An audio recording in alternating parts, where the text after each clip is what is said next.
All right, Second Chronicles records the religious, the spiritual temperature of the nation of Israel, Judah.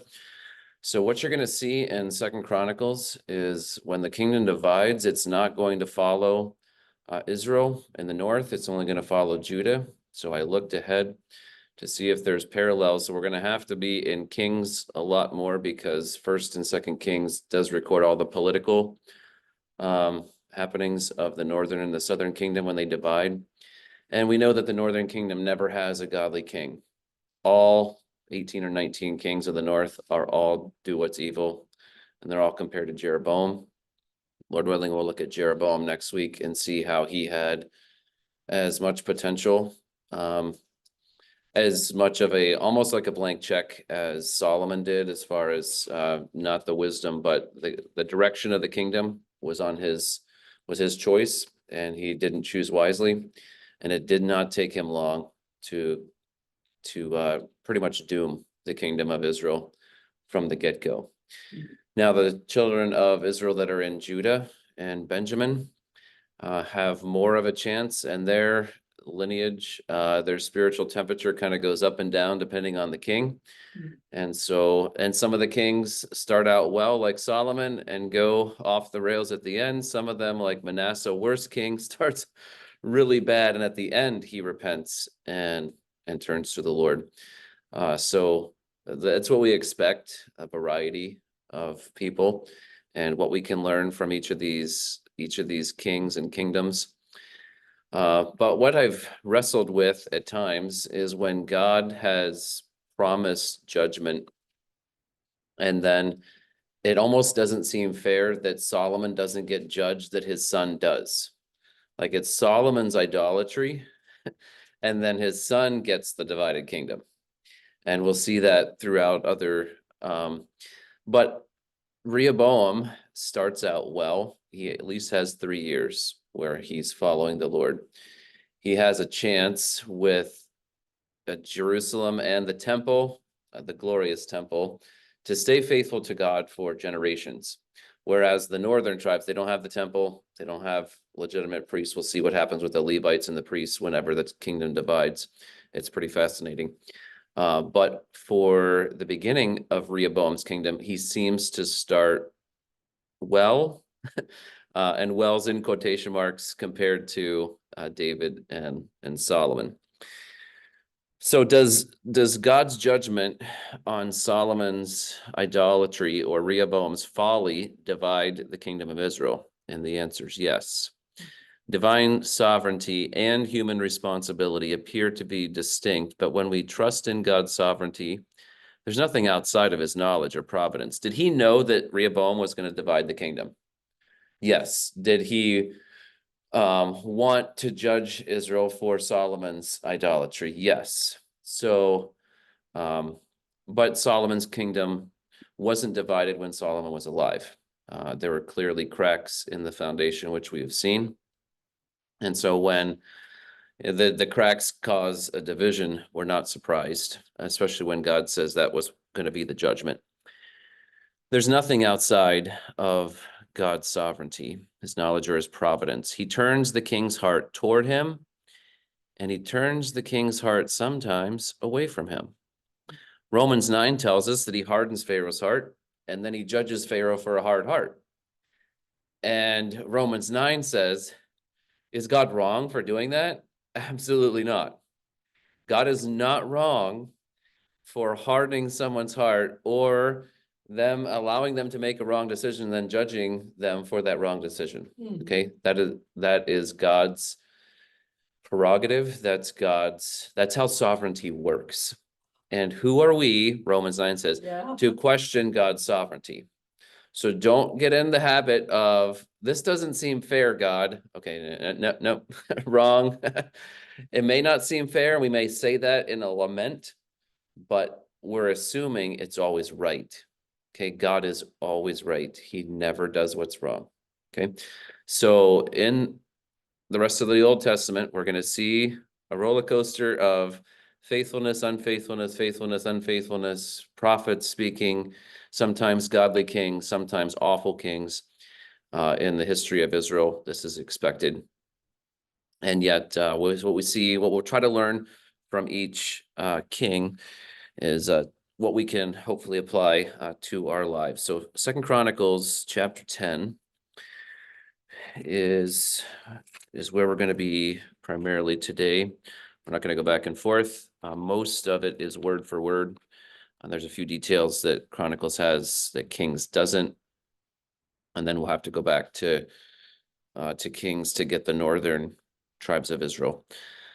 So the revolt, you have maybe a title up above 2 Chronicles 10, the revolt against Rehoboam. And when I was a kid, Jeroboam, Rehoboam, I often got those confused. And they rule at the same time. Their names rhyme, okay? And there's only one letter different or a couple of letters different here at the beginning, and they sound similar. They rule at the same time.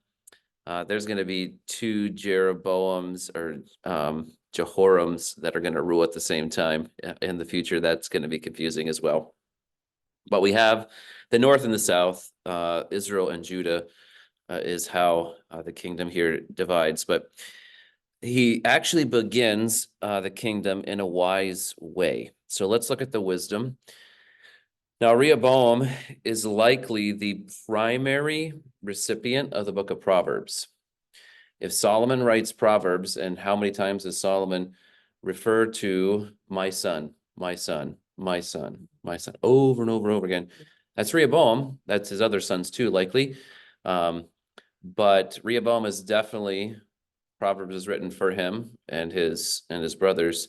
And yet, for the most part, Rehoboam doesn't follow the wisdom of Proverbs. He starts out kind of well, and the Chronicles here tell us that he does. Rehoboam went to Shechem, which is where Abraham built an altar at Shechem, different than where Solomon goes, but this is where the northern, one of the northern religious cities. So there is an altar here that Abraham built, likely that is still being used. And so he goes to Shechem kind of as a central location. Jerusalem maybe just was Jerusalem or Judah and Benjamin. But going into the middle, and Shechem is where Ephraim is in the middle of the kingdom. So all of Israel, centrally located, Shechem. For all Israel had come to Shechem to make him king. So he goes there expecting to be king. As soon as Jeroboam, the son of Nebat, and we know his prophecy about him, we know all that God promised him. We know that he's going to be the leader of the divided kingdom. We're just expecting, when is the kingdom going to be divided? Jeroboam knows this. He's hiding in Egypt because he had fled from King Solomon. You see that in verse 2.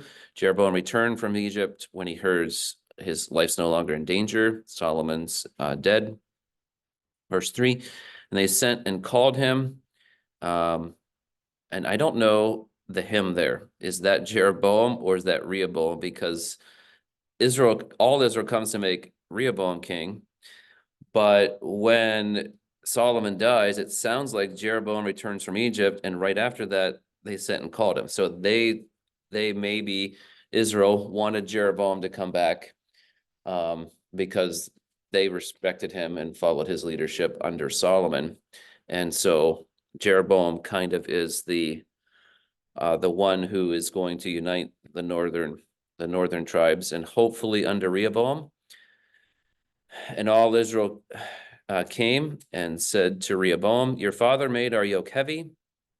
Now therefore lighten the hard service of your father and his heavy yoke on us, and we will serve you. Solomon used all of the skilled labor to build his own things, to build his house, to build fortified cities. He used the taxes, and taxes likely were very high, for him to get 666 talents, which was $1.6 billion of gold a year. And that likely was from his people and those paying tribute around. And so the people were taxed heavily. But if you're taxed heavily and you get safety, you're like, oh, okay, it's somewhat of a fair trade. And there's prosperity and godly worship. So you don't mind paying high taxes for a temporary amount of time. But with the idolatry coming in Solomon's day and the high taxes, the faithful to God Israelites are grieved. And they're hoping Rehoboam is a godly king. But with ungodliness and high taxes, no, we can't do that forever. And so they say, your father put this heavy burden. They could see the tax rate, whatever it was. He says, if you'll lighten this hard service of your father, it's kind of maintenance now. They're not needing to build a lot and maintain, just to maintain all of this. Verse 5, and this is how Rehoboam responds. It was a reasonable request. And then this is how Rehoboam responds, come to me again in 3 days. So the people went away. He doesn't make an instant decision. He's an older man. He's not a young man like Solomon was. Rehoboam is 41 when he becomes king, so he's middle-aged. He watched, if his father serves for 40 years, Rehoboam was born the year before Solomon becomes king. So the first 5-6 years of his life, he probably doesn't remember anything, like most of us don't. But most of Solomon's reign, including the building, the construction of the temple, dedication of the temple, all of the wealth that Solomon's accumulating, all the building projects, Rehoboam's there watching it all. Okay. So he's around, he observes it, he's learning wisdom from his dad. And so he says, okay, give me 3 days. That was wise. And he starts, verse 6, sounds like wisdom too. Then King Rehoboam took counsel with the old men who had stood before Solomon. So clarifying who the old men are. They were his father's advisors. They stood before Solomon, his father, while he was alive. And they these men heard Solomon's wisdom and watched how he governed. If the Queen of Sheba saw the wisdom of Solomon just a short trip, surely these men understood, trusted men that Solomon had around him, nobles. And then Rehoboam asked them first, how would you advise me to answer this people? And they said to him, verse 7, if you'll be good to this people and please them and speak good words to them, then they will be your servants forever. Huh. Okay, so Rehoboam gets this advice, but what does that mean? We have to interpret this by, you're going to have to lower taxes, which means you're not going to have the income that your father had. Oh, okay. So as a middle-aged person, you're expecting, well, the American dream is have it better than your parents did, have better than your parents did, have better than your parents did. But if the economy and everything around us starts tanking, we're going to expect it to be less than our parents had, less than our parents had, less than our parents had. Rehoboam doesn't want less than his dad has. Why? Well, he has pride in his heart. He has wisdom, but wisdom will either keep you from pride or pride will keep you from listening to godly counsel.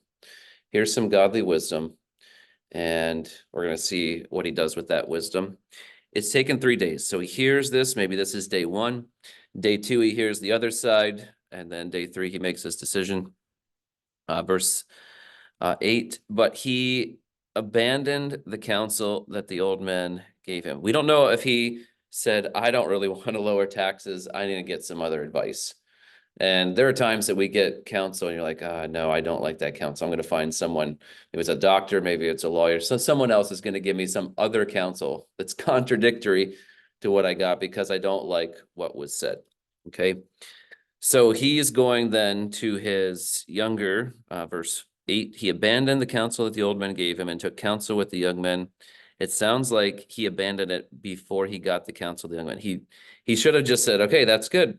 But he didn't like that counsel. So he took counsel with the young men who had grown up with him, his peers, and stood before him. And he said to them, what do you advise that we answer this people who have said, lighten the yoke that your father put on us? And the young men who had grown up with him said, this is a power move, Rehoboam. This is a time to exercise power, not weakness. Thus shall you speak to the people who said to you, your father made our yoke heavy, but you lighten it for us. Thus shall you say to them, this sounds wise, but this is actually pretty foolish.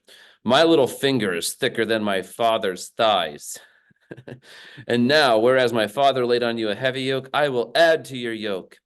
and my father disciplined you with whips, and I will discipline you with scorpions. Oh, Now, what could he have done here that he doesn't do? He gets older counsel, he gets younger counsel. What could he have done? Gone to God. He also could have taken that younger counsel back to the older men and said, hey, here's what the younger guys said. And what do you think the older men would have said? That's awful counsel. Imagine, Rehoboam, you're not the king, but you're a 41-year-old person in the kingdom, and you've been paying high taxes all of your adult life, and you want lower taxes too. How's this going to come across? Oh, yeah, I didn't think about that. All he's thinking about is income. We need more. I need power. My dad had a lot of power. My grandfather had a lot of power. And because of that, they had a lot of income. I'm going to try to expand my kingdom. So, verse 12, Rehoboam comes, or Jeroboam and all the people, and notice Jeroboam's the leader of the other people. Israel comes to Rehoboam, and the third day, as the king said, come to me again the third day. And the king answered them harshly, and forsaking the counsel of the old men. So twice Chronicles says he forsook or abandoned the counsel of the old men. And King Rehoboam spoke to them according to the counsel of the young men, saying, my father made your yoke heavy, and I will add to it. My father disciplined you with whips, but I will discipline you with scorpions. Word for word of what his younger people advice said, and opposite of, if you will be good to this people and please them and speak good words to them, they will be your servants forever. Okay. So the old men were correct. The young men were incorrect. He goes with the young men's advice, tells the people, speaks harshly to them, not good or kind. Verse 15, so the king did not listen to the people, for it was a turn of affairs brought about by God, that the Lord might fulfill his word, which he spoke by Ahijah the Shilonite, the prophet, to Jeroboam, the son of Nebat. Years earlier, before Jeroboam ran for his life, he was promised that the kingdom would be split. He was going to rule the majority of the kingdom. This was brought about by God. God wanted the kingdom split because of the idolatry, because of the unfaithfulness to him. And Rehoboam had a choice. I mean, if he would have listened to godly counsel, it sounds like the kingdom would not have been split, but he doesn't listen to godly advice. So he's proud. He rejects humble counsel. Wise counsel values people over power, and it values life experience over youth. If we only had people younger than me, I'm 45, if we only had people younger than me in authority at church, I could expect problems. If I don't listen to anyone older than me at church and I play the king card or the dictator, or I'm sole pastor here of this church, okay, that's not going to go well. But wise counsel values people over power. If Rehoboam would have listened to that wise counsel, he would have valued people instead of power. He would also value life experience over his peers. But pride blinds us to wisdom, okay? A proud heart seeks proud counsel. If you want something, you're going to find someone to tell you what you want to hear. We call that yes men. He surrounded himself with yes men, listened to bad counsel, and split the kingdom. A proud heart gives proud ruling to followers. And then a sovereign analysis, God's analysis of Yahweh, the Lord, using a proud king for judgment. We're not surprised, because this was brought about by God. Verse 16, when all Israel saw that the king did not listen to them, the people answered the king, what portion have we in David? There have been, it sounds like, when Absalom takes over the kingdom, the people turn on David, and a lot of people follow Absalom. When Saul dies, before this, David is ruling 7.5 years just over Judah, and the rest of Israel is following a descendant of King Saul. So there have been rebellion against David times before. Solomon, everything's united. But and Solomon only serves for 40 years. So after this, there's still that that division. And they don't say, see to it yourself, Rehoboam, or see to it yourself, Solomon. They're causing, like, David is the one and David's lineage. We don't want to be under David's rule. There's been some anti-David rumblings throughout the king's years. Saul, David, and now Absalom, Ishbosheth, other times where the kingdom was divided. And David had to unite it wisely. Solomon wisely kept it. And now Rehoboam divides it. And the people say, we don't have a portion with David. We don't want to serve David. We have no inheritance in the son of Jesse. So David and Jesse, they still know who David's father is, although Jesse is definitely probably not alive at this time. Each of you to your tents, O Israel. Look now to your own house, David. So all Israel went to their tents, which means they didn't want to follow Rehoboam. So Rehoboam tries. He reigned over the people of Israel who lived in the cities of Judah. Then King Rehoboam had this idea. I'm going to send Hadoram, who was taskmaster over the forced labor, and a very popular guy, especially if you want more labor from these tribes. And the people of Israel stoned him to death with stones. All right, pretty severe. They made their point known twice by words, and now by stoning this guy. And King Rehoboam's he knew what this meant. If he doesn't escape, they're going to come after him. Okay, so he's got to escape. King Rehoboam, he's outside of Jerusalem. He's up north in the middle of Israel. He quickly mounts his chariot and flees to Jerusalem.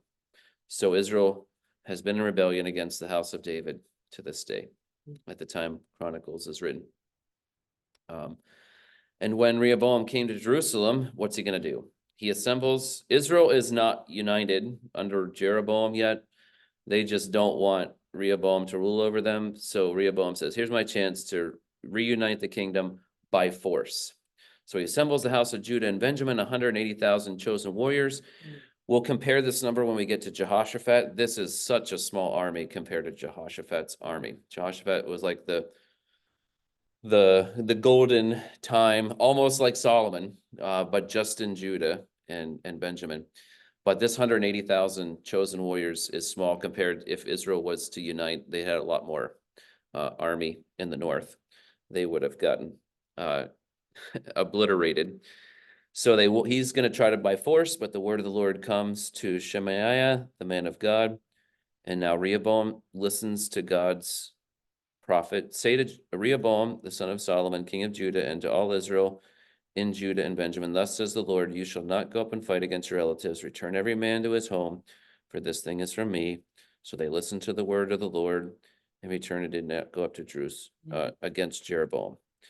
Okay, so other than the pride of dividing the kingdom, he kind of starts well, and he kind of, for 3 years, we'll see that he is faithful to the Lord. You can see that in verse 17. We're not going to go down to verse 17. I'll just show you verse 17. They strengthened the kingdom of Judah, and for 3 years they made Rehoboam, the son of Solomon, secure, for they walked for 3 years in the way of David and Solomon. What is 3 years? That's not going to be the majority of his kingdom. That's merely just the beginning.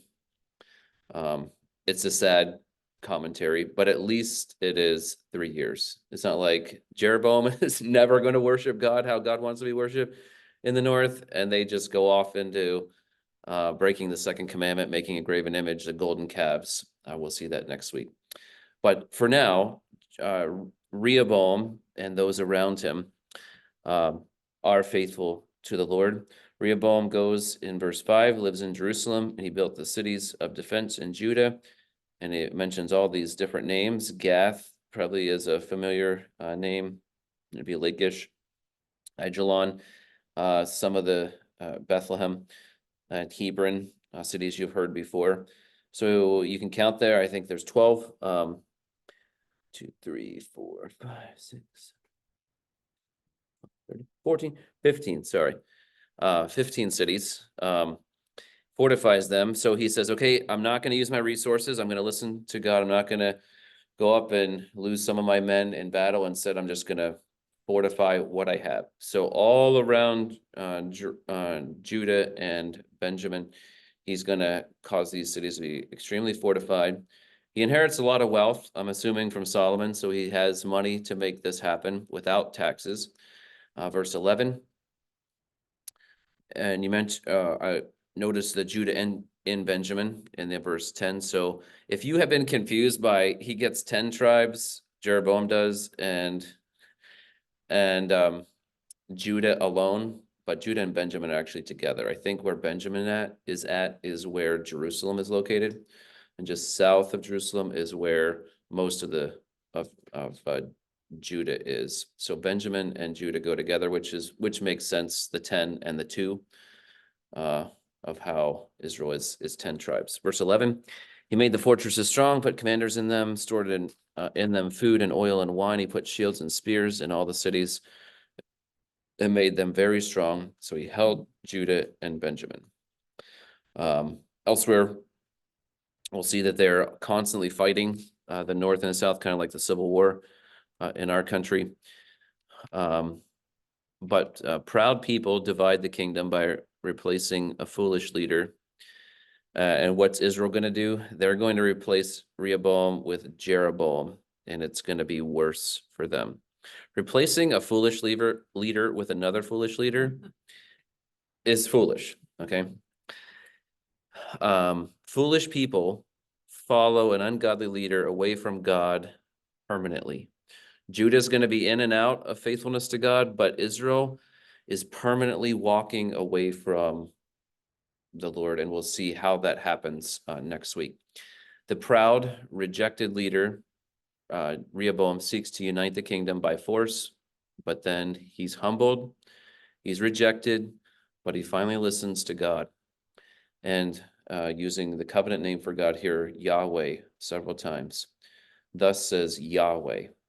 The word of Yahweh came to the man of God. So Yahweh speaking through his prophet to Rehoboam, and Rehoboam listens. The listening to Yahweh is temporary, because we see in verse 17, it was for 3 years. And unfortunately, faithful to Yahweh people have no godly options as king. If they stay in the north, they're going to be forced to worship golden calves. If they go to the south, for 3 years at least, they got faithfulness. But after that, Rehoboam's going to go off into idolatry as well in the south. So what do we do when we want to stay faithful to God and our king or our leaders aren't faithful to God? If you look at who we have to choose in an election in the fall, you're like, give me someone who fears God. If you lived in Russia, if you lived in China, if you lived in Australia or the UK or Sweden, pretty much any country, and you had an election, you're like, we got election. What do we do as a church, as God's people? I mean, who do we vote for when neither candidate might be pro-life even? You're like, it's hard. It's hard. We need to keep listening to God, and stay faithful to Yahweh, even if our kings don't.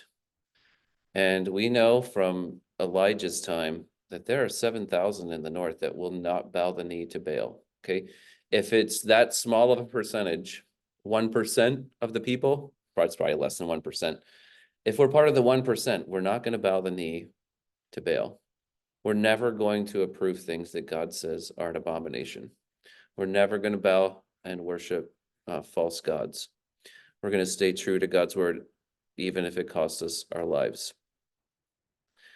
The humbled, rejected leader makes his small kingdom, much smaller kingdom, as secure as he can. So pride, our flesh in the New Testament, in Romans 8, Pride leads Yahweh's people away from him and into the clutches of idols. Idolatry has local, state, national, and international consequences. Only Yahweh can rescue people from pride and guilt. Despite God's people having ungodly leaders, they do not have an excuse to follow their kings into idolatry. Even if an entire nation or group of nations tell God's people to embrace idolatry, and today the idolatry sounds something like this: self is God, immorality is good, abortion is a right. We must give Caesar our taxes, but we have to refuse to give idolatry our hearts or our worship. And so that is reserved for the true God who has rescued us from idolatry.